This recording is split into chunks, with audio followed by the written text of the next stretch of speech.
তো বন্ধুরা আপনাদের কাছে অনুরোধ, এই ভিডিওটা একটু দেখেন। নওশাদ সিদ্দিকীকে কিভাবে কি বলতেছে তার ব্যাপারে অবশ্যই তাকে কি বলছে অবশ্যই শুনে যাবেন, আর ভিডিওটা শেয়ার করবেন ভাই। অবশ্যই দেখেন ভিডিওটা আগে।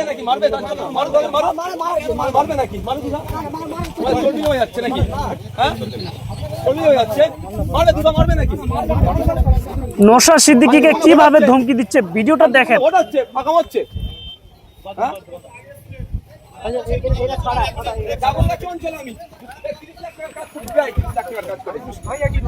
তৃণমূলে হিংসা করতে পারছে না, ভোট চুরি করতে পারছে না, হিংসা করতে পারছে না, ভোট চুরি করতে পারছে, মাথা কাজ করছে না। ওই জন্য সব ভোট চুরি বন্ধ করে দেবো। মানুষের ভোট মানুষ দেবে, যাকে ইচ্ছা দেবে, যাকে ইচ্ছা দেবে। এরা কি তৃণমূলে 5 বছর খুঁজে পাওয়া যায়নি? ভাঙড়ের মানুষ তো 5 বছর আগে ভোটে জিতিয়ে দিল। ভাঙড়ের মানুষদের কি কাজ করেছে? একটা বিধায়ক বলতে 5টা লাইট লাগিয়েছে, এর থেকে লজ্জা করে আর কোনো কিছু ভাঙড়ের বিধায়ক হতে পারে? আর কি লজ্জা? ভাঙড়ের একজন নাগরিক হিসেবে লজ্জাবোধ করি, এরকম একটা বিধায়ক ভাঙড়ের মানুষ পেয়েছিল। লজ্জাবোধ করি এরকম একটা বিধায়ক হিসেবে ভাঙড়ের মানুষ পেয়েছিল। ভাঙড়ের মানুষ আশা নিয়ে মিথ্যা কথা দিয়ে, মিথ্যা আশ্রয় দিয়ে, মিথ্যা প্রতিশ্রুতি দিয়ে ভাঙড়ের মানুষকে ভোট চুরি করছে মানুষের কাছ থেকে। সেই ভোট নিয়ে মানুষের জন্য কোনো কাজ করেনি এরা, কোনো কাজ করে। ফের ভাঙড় শান্তিপূর্ণ ভোট হচ্ছে, ঝামেলা করার জন্য নওশাদ সিদ্দিকী এখানে এসেছে।